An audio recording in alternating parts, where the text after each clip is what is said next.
Do people really love their leaders? Or do they simply fear them? Claps can sound like admiration, silence can look like respect, but sometimes both are born from fear. In history, kings ruled with power. In today's world, elected leaders rule with authority. But the real question is, has anything truly changed? In ancient kingdoms, power was absolute. A king's word was law. His anger meant punishment. His approval meant survival. People praised the king not always out of love, but because fear lived in their hearts. Speaking against the ruler, that cost everything. So loyalty was not always real, it was often forced. Then came democracy, a system that promised freedom of speech, equality before law, power to the people. For the first time, people could choose their leader. The idea was simple: leaders serve the people, not rule them.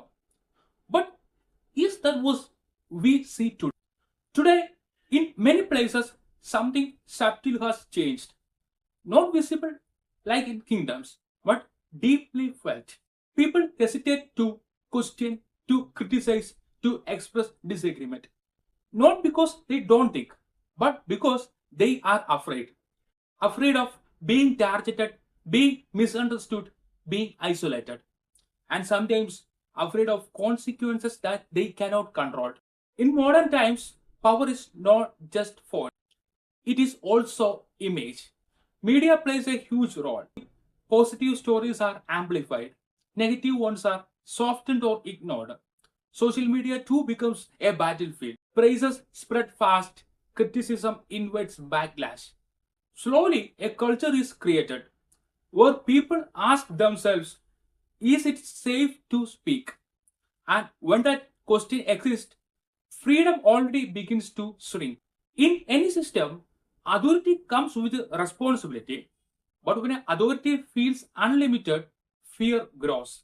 People start believing power can be misused, systems can be influenced, lives can be affected.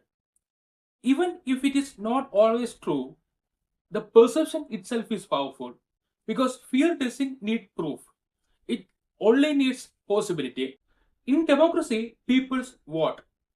That single moment feels like complete power. But after that, many feel disconnected. They wonder, do our voices still matter? Can we question freely? Are we truly heard? Democracy is not just voting, it is continuous participation. Without that, it slowly becomes something else. There is a big difference: fear, respect, love. Fear forces silence, respect allows disagreement, love invites trust. A strong leader is not one who is never questioned, but one who is not afraid of questions. Because true leadership does not silence voices, it listens to them. So ask yourself, when people praise a leader, is it from the heart or from hesitation? When people stay silent, is it peace or pressure? A healthy society is not one where everyone agrees, but one where everyone can safely disagree. In the end, the strength of a nation is not measured by the power of its leader, but by the freedom of its people. Because real democracy begins when fear ends.